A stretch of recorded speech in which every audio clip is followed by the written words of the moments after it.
Kami mendapatkan informasi bahwa adanya korban 3 orang meninggal dunia dalam satu rumah yang berada di TKP.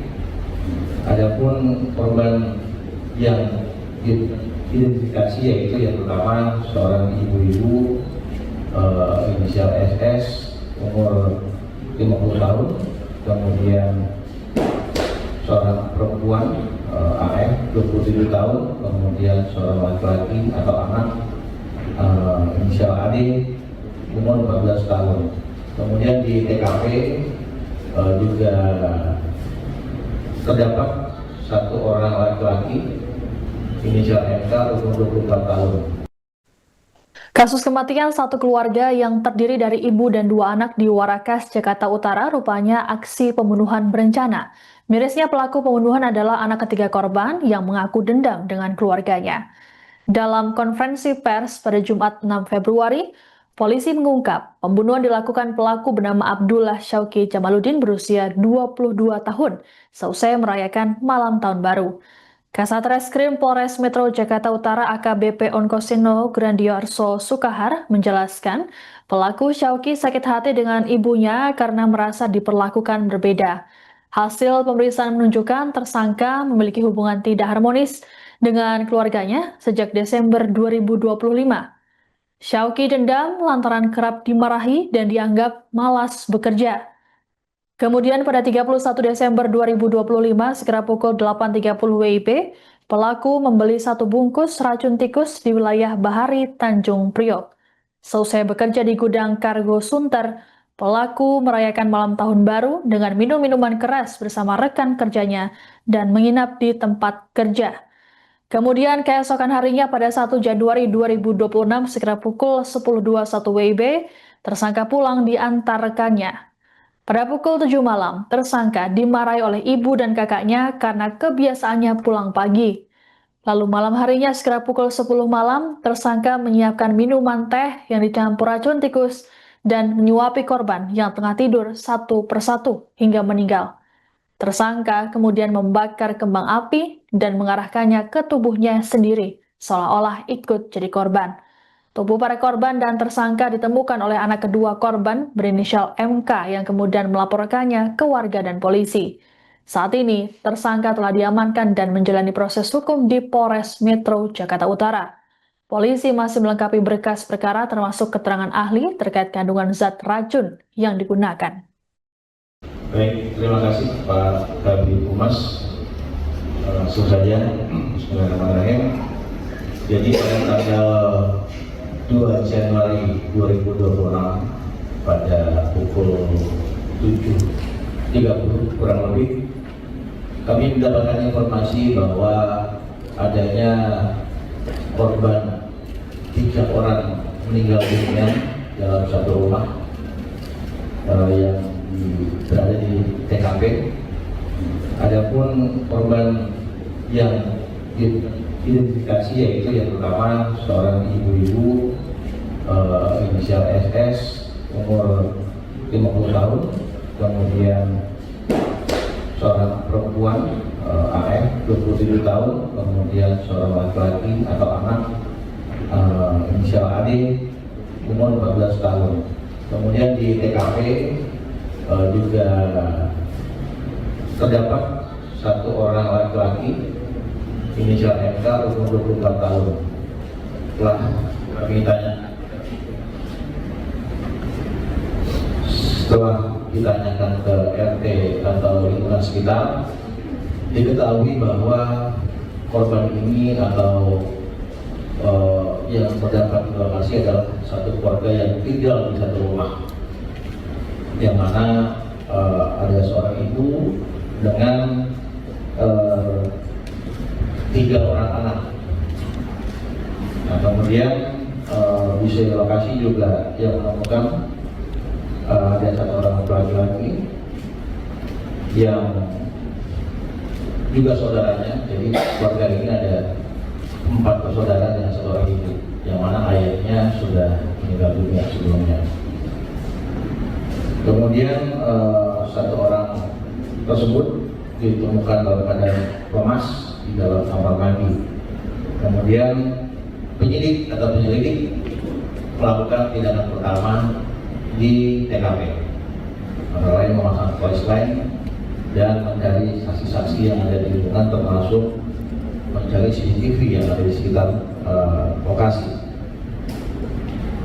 Setelah itu kami tentunya menghubungi lapor, kemudian Inavis untuk melakukan olah TKP.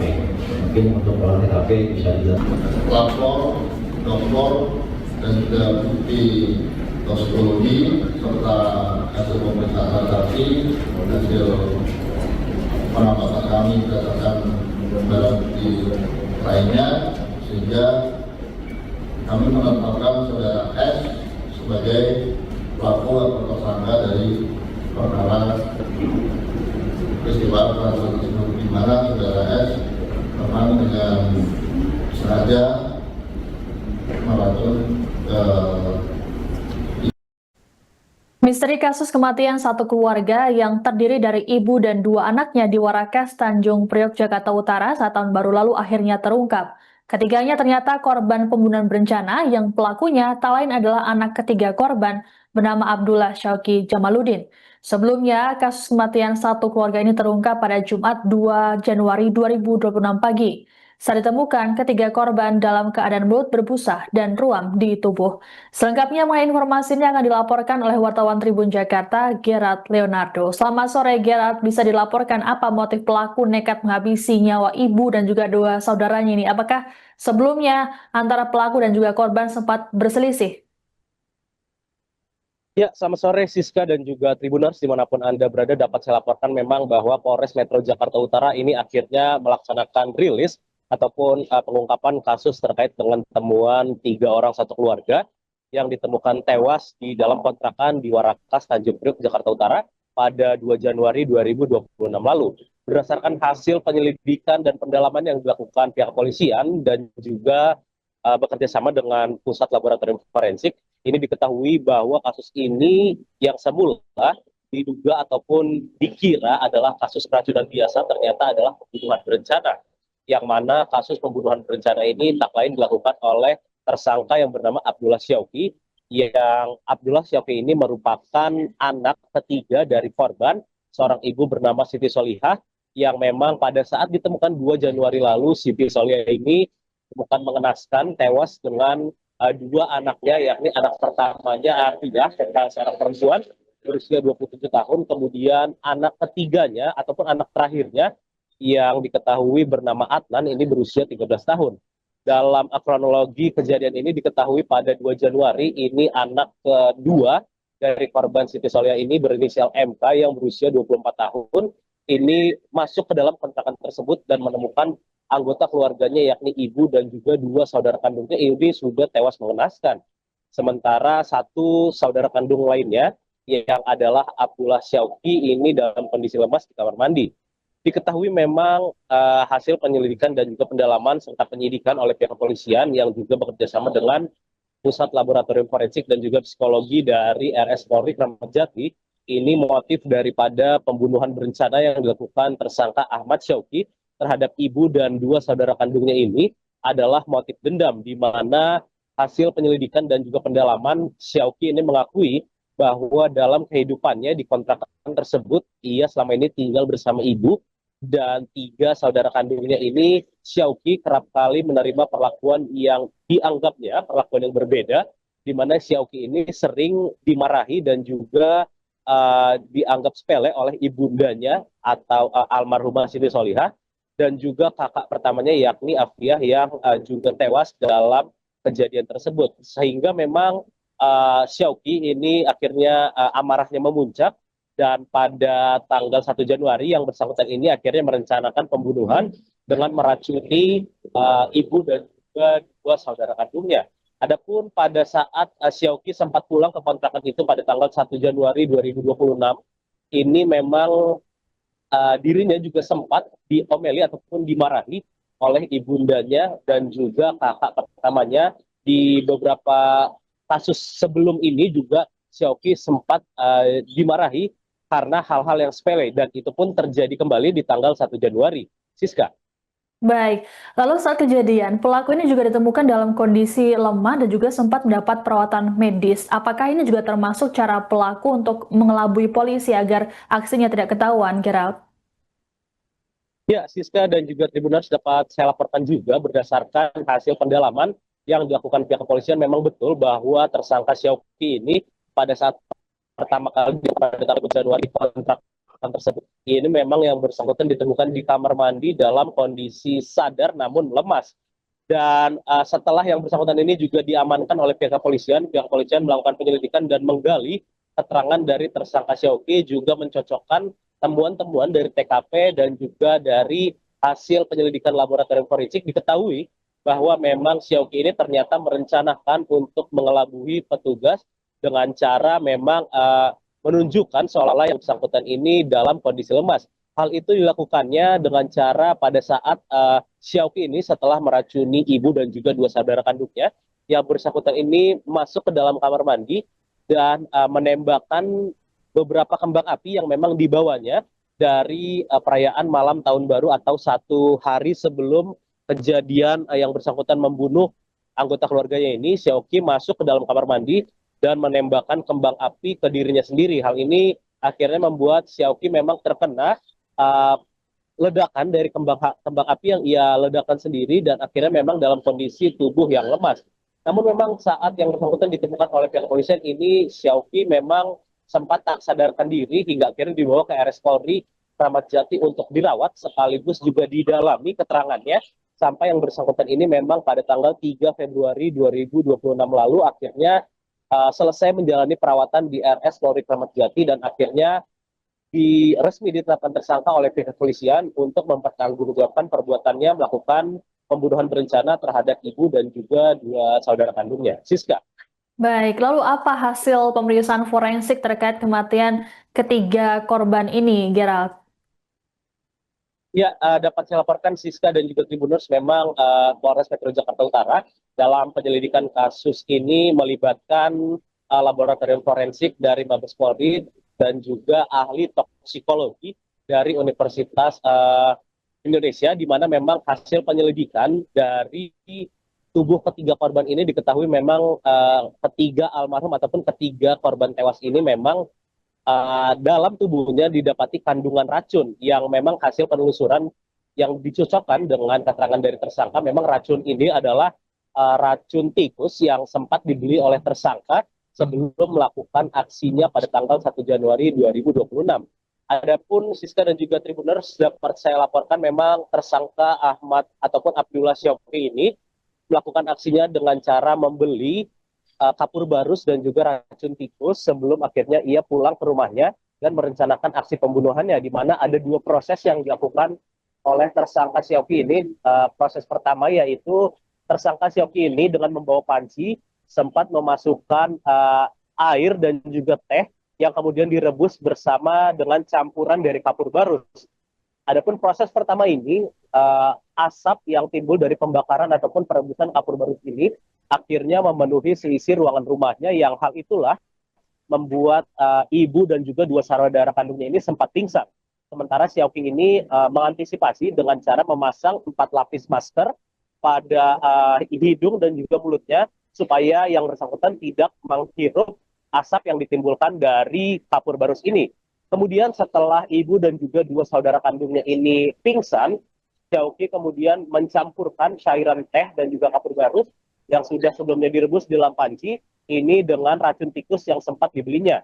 Saat itulah Xiaoqi memasukkan racun tikus menggunakan sendok ke mulut dari anggota keluarganya, yakni ibu dan juga dua saudara kandungnya, hingga memang cairan berisi racun tikus ini akhirnya masuk ke dalam tubuh dari 3 anggota keluarganya tersebut. Cairan dari racun tikus itulah yang akhirnya disebutkan oleh pihak dari laboratorium forensik ini masuk ke dalam tubuh ketiga korban tewas dan akhirnya membuat ketiga korban tewas ini mati lemas. Siska.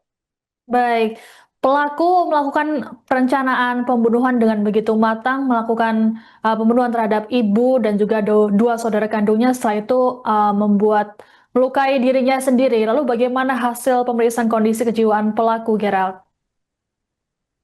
Ya, Siska dan juga Tribuners, memang pihak polisian juga melakukan asesmen kejiwaan dan juga psikologis kepada tersangka Abdullah Syauqi ini, di mana memang polisi memastikan bahwa kondisi kejiwaan daripada tersangka Abdullah Syauqi ini masih normal, namun memang temuan asesmen dari tim psikolog di RS Polri Kramat Jati ada dendam dan juga kondisi di mana tersangka ini kerap kali dimarahi dan juga menerima perlakuan yang berbeda dari anggota keluarganya yang lain, sehingga tersangka Ahmad ataupun Abdullah Syauqi ini mengalami kondisi yang tidak bisa mengkontrol ataupun mengendalikan amarahnya. Hal ini memang juga sempat diakui oleh tersangka Syauqi ketika menjalani asesmen dengan pihak polisian, di mana salah satu contoh yang didapatkan ataupun yang diterima oleh pihak polisian adalah di dalam beberapa kesempatan ini Syauqi memang tidak bisa menerima ketika dirinya diberitahu ataupun dimarahi ataupun diajak berbicara oleh keluarganya, terutama ibunda dan juga kakaknya, sehingga yang bersangkutan ini memilih untuk meluapkan emosinya ketika beberapa kali dirinya dihadapkan pada kondisi yang harus menerima omelan ataupun amarah dari keluarganya yang lain. Siska. Baik, lalu apa saja barang bukti yang diamankan oleh polisi terkait kasus ini dan juga pasal apa yang kemudian disangkakan terhadap pelaku, Gerald? Ya, Siska dan juga Tribuners, sejumlah barang bukti yang diamankan oleh pihak polisian dari kasus ini, antara lain panci yang digunakan oleh tersangka Syauqi, kemudian ada beberapa alat dapur lainnya, serta pakaian daripada korban. Adapun pasal yang dikenakan polisi terhadap tersangka Syauqi ini adalah pasal pembunuhan berencana dan juga perlindungan anak, dan ancaman hukuman yang diterima oleh tersangka Syauqi ini minimal 20 tahun penjara. Siska. Baik, terima kasih laporannya wartawan Tribun Jakarta Gerald Leonardo melaporkan terkait pembunuhan berencana satu keluarga di Warakas, Jakarta Utara. Selamat bertugas kembali. Ini kami selalu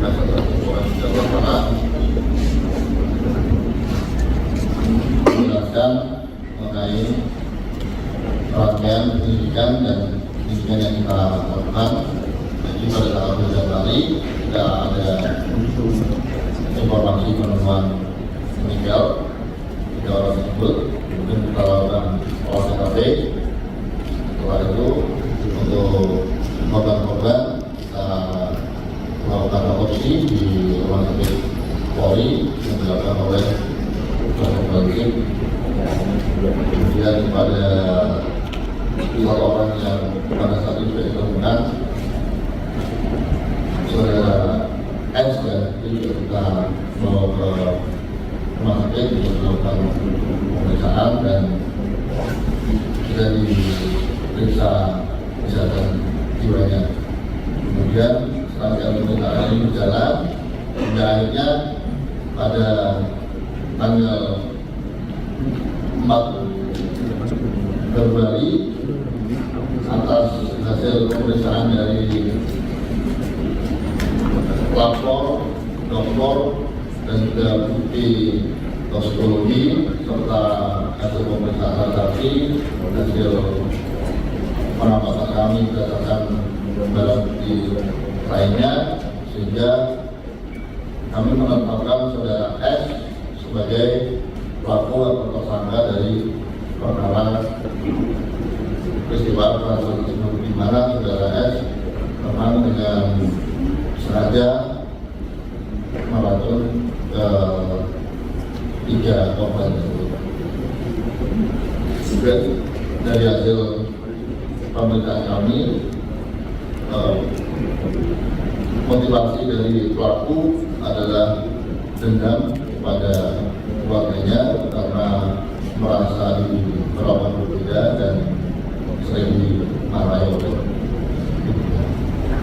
Untuk lebih detail terkait